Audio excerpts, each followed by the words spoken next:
Shepard. Rex?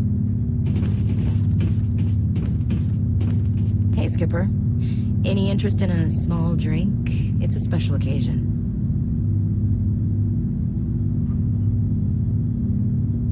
What's the occasion? It's Armistice Day, when the First Contact War ended. My family always marks it. Since I'm the only Williams aboard, I thought I'd ask you.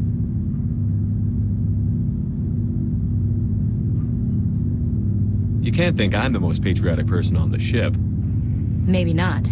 Maybe I'd rather share this with you. You ever consider that? Don't tell me you don't know about my family. My commanders always find out. It's not in my files or something? Are you playing games with me? I don't always play games, sir. I'm General Williams' granddaughter, the commander of the Shanxi garrison in the war. The only human ever to surrender to an alien race.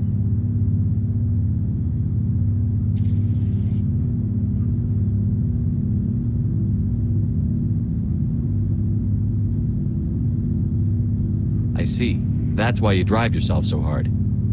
A Williams has to be better than the best, if only to avoid suspicion. That's what my dad told me the night before he retired. Takes a special kind of thick-headed to march into a job where your family's blacklisted. I did it anyway. I'm not gonna let our name go down with Arnold and Quisling. Granddad deserved better than that.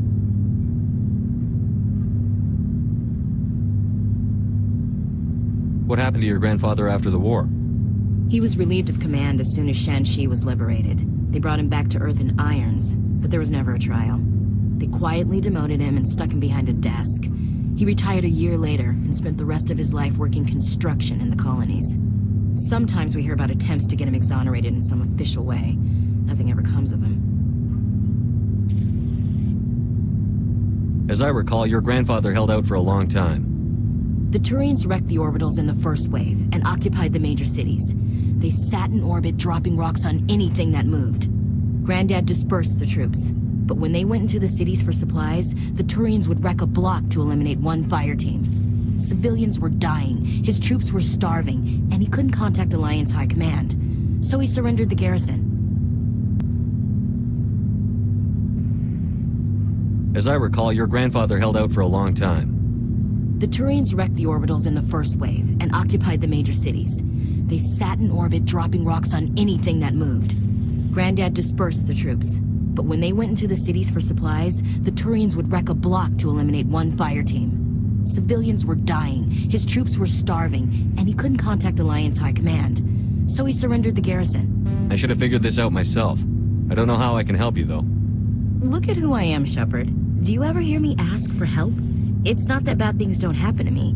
If you stay with me long enough, maybe I'll tell you about some of them. But I deal with them myself. I don't need a shoulder to cry on, a knight to rescue me, or a man to make me happy. This is who I am. I like her. And you better like her too. So, you still interested in me? Baggage and all?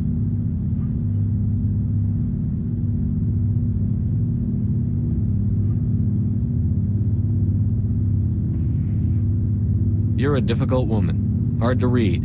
Hard to keep in line. Awfully smug, Shepard. What makes you think you can keep me in line?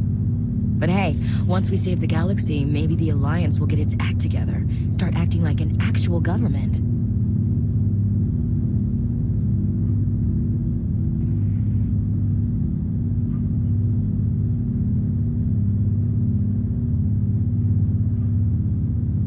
If not, we'll convince them.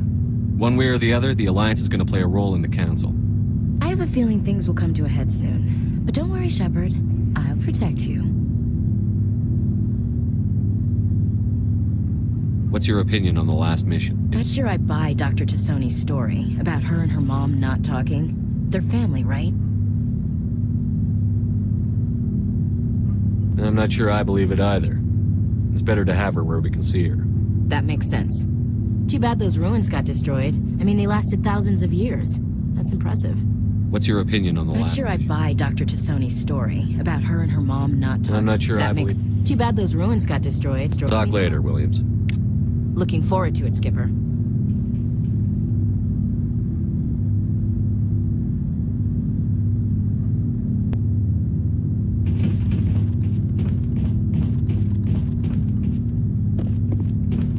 Commander, I wanted to thank you. What for, Garrus? For everything. I've thought a lot about what you... And I've been thinking about Dr. Saleon, too. I'd convinced myself that he deserved... He escaped under my watch, and I didn't like that. I let it become personal. I'm glad you see it that way. Keep that in mind when we meet Saren. Don't worry, Commander. I will.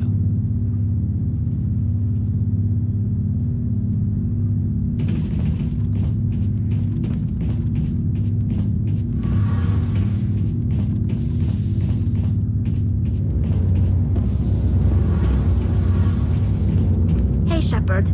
You need something? I should go. See you later.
Anything you need, Commander?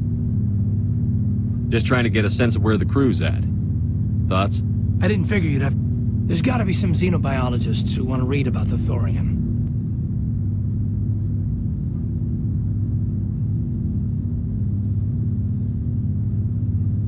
Paperwork will keep. Something on your mind? I'm just looking for an ear. The debriefing wasn't the right place to say how ridiculous this is. Seems like every other race in the galaxy is wrapped up in their own problems. They don't want to see what's coming. Wanting to believe everything will be fine? Sounds like human nature to me. Yeah, I guess some things carry across species well enough. I should remember that after what happened with Vernus.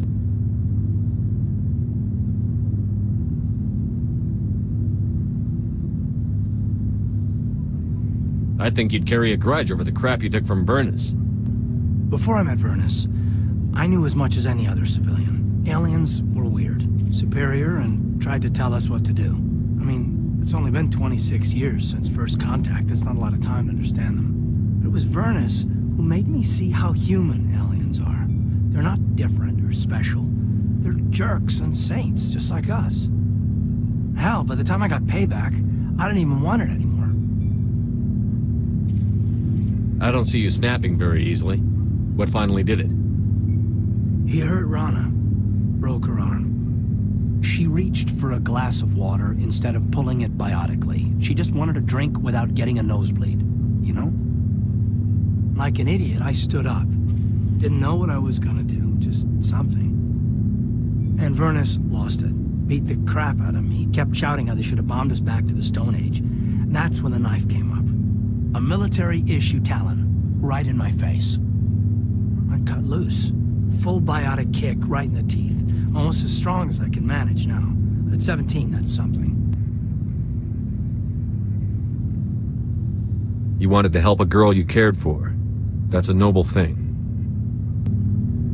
Maybe my intentions were noble, but I lost control.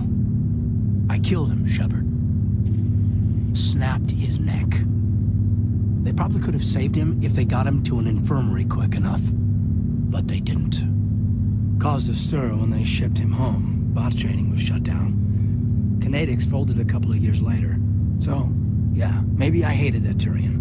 I mean, if one ass was enough to judge a whole race, I'd hate humans too. No, you don't seem angry about the Council strong-arming the Alliance. Commander, I thought real hard about how to use my talents. When I swore the oath to defend the Alliance, it wasn't on a whim. If it comes down to it, I am a soldier. I have to believe that my superiors can tell our enemies from people who disagree with us. If the Alliance is missing its chance, it's because of men like Udina, not the rest of the galaxy holding us back. Of course, your opinion is the one that matters, Commander.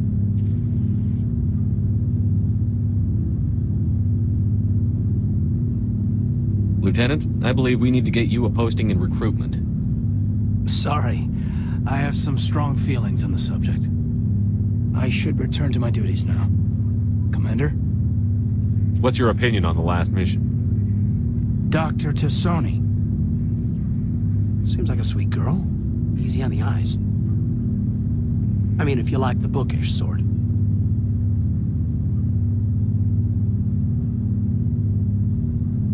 Any intentions there, Lieutenant? No, Commander. Just art appreciation. What's your opinion on the last mission? Dr. Tassoni. Seems like a sweet girl. I mean, if you like the bookish sort.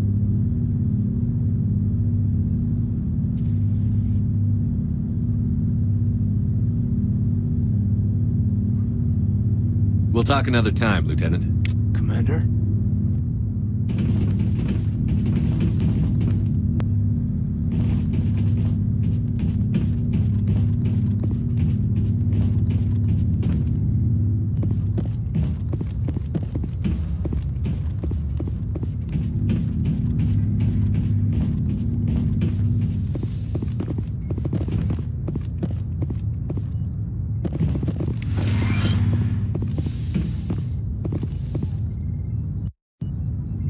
Yes, Commander?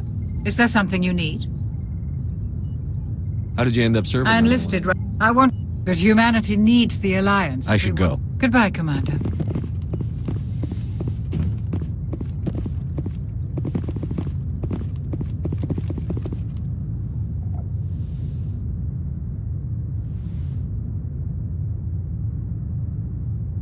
Commander, are you coming to check up on me?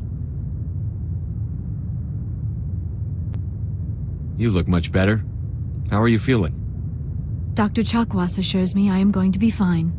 I was impressed with her knowledge of Asari physiology. You're in good hands. Dr. Chakwas knows what she's doing. I never properly thanked you for saving me from the Geth, Commander. If you hadn't shown up,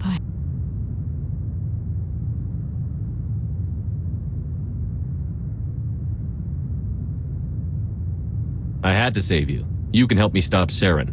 I know you took a chance bringing me aboard this ship.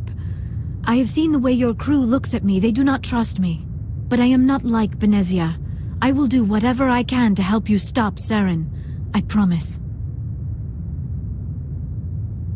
Promises are easy to make, but hard to keep. I do not begrudge you your suspicions. I just hope in time you will come to trust me.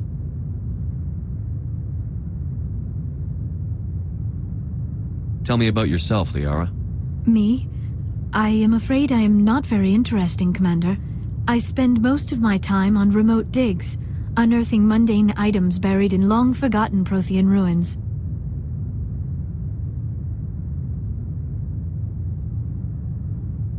You're right. That doesn't sound very interesting. On occasion, I have run afoul of indigenous life forms or stumbled across small bands of privateers. That probably does not seem very exciting to someone like you. I guess seeking out history's lost secrets holds a special appeal for me. I would give a century of my life to discover a beacon like the one you found on Eden Prime. You were actually touched by working Prothean technology. That is why I find you so fascinating, Commander.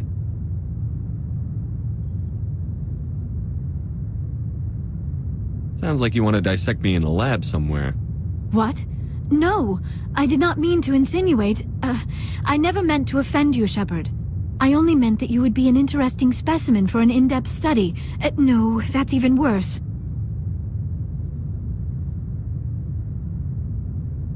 Calm down, Liara. I was only joking. Joking? Oh, by the goddess, how could I be so dense? You must think I am a complete and utter fool. Now you know why I prefer to spend my time in the field with data disks and computers. I always seem to say something embarrassing around other people. Please, just pretend this conversation never happened. Do you know why Benezia joined up with Saren? I don't understand it. She was always outspoken about the need for the Asari to become more involved in shaping galactic events. Maybe she thought allying herself with Saren would somehow be for the greater good in the long run. At least I hope so. This hurts you, doesn't it? None of this makes any sense to me. I have not spoken to Benezia in many years, but I know her, and this was not like her. Something changed. I'd like to know more about the Asari. We were the first species to discover the Citadel. We were instrumental in forming the Council, and we always strive to be the voice of peaceful cooperation in galactic disputes. My people believe we are all part of a single galactic community. Each species contributes something to the greater whole. Although we seek to understand other species, it seems few of them seek to understand us. The galaxy is filled with rumors and misinformation about my people. Like what? Most of the inaccuracies are centered around our mating rituals. My species is monogendered. Male and female have no real meaning for us. We still require a partner to reproduce. This second parent, however, may be of any species and any gender. I don't understand. Your species can mate with anyone? Mating is not quite the proper term, not as you understand it. Physical contact may or may not be involved, but it is not an essential element of the union. The true connection is mental. Our physiology allows us to meld with other beings. We can touch the very depths of their minds. We explore the genetic memory of their species. We share the most basic elements of their individual and racial identities. We then pass these traits on to our daughters. It is how we learn to grow as a species and how we develop a greater understanding of other races. What happens to your partner after the union? Every relationship is different. Some unions are a single encounter with both parents parting ways afterwards. Others can be more long-term. Sometimes an Asari and her partner will stay together for many decades. Do you know who Matriarch Benezia chose as her partner? She rarely spoke of her partner. Though I know my father, if you want to use that term, was another Asari.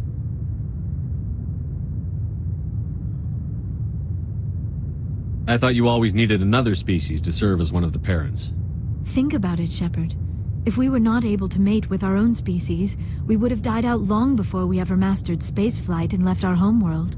Union with our own kind is no longer common, not for the purposes of reproduction.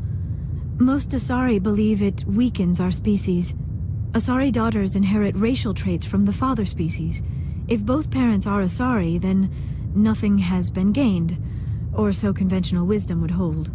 I am what is sometimes called a pureblood, though no Asari would ever be cruel enough to say the word to my face. It is a great insult among my people. It is possible Benezia's partner was embarrassed by their union. She may have been too ashamed to publicly acknowledge me as her offspring.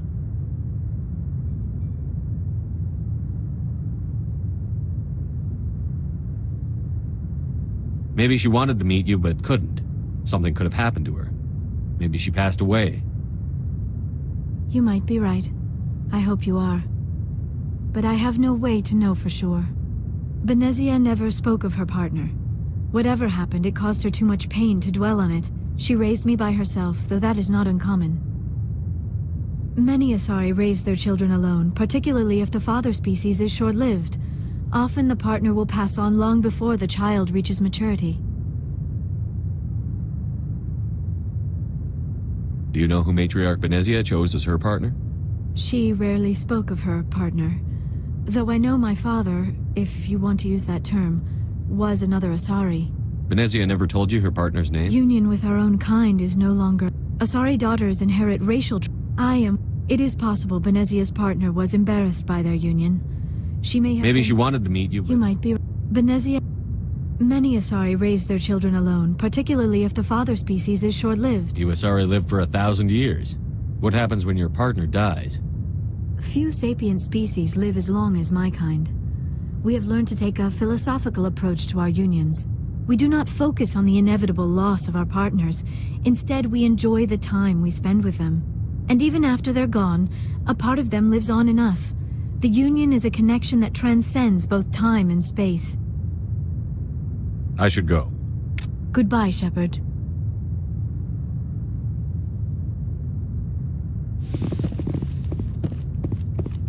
Yes, Commander? Is there something you need? I should go. Goodbye, Commander.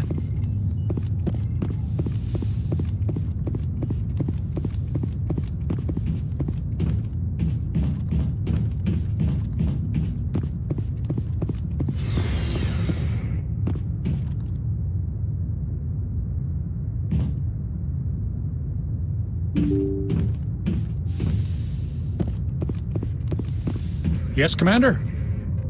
Carry on, Presley. Yes, sir.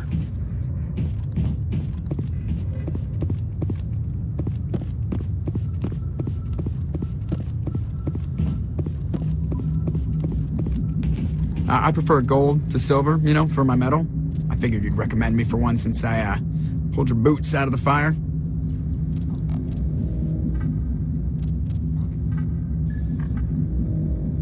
If we present you with a medal, you'll end up sitting on stage listening to politicians make speeches for a couple of hours. Fun.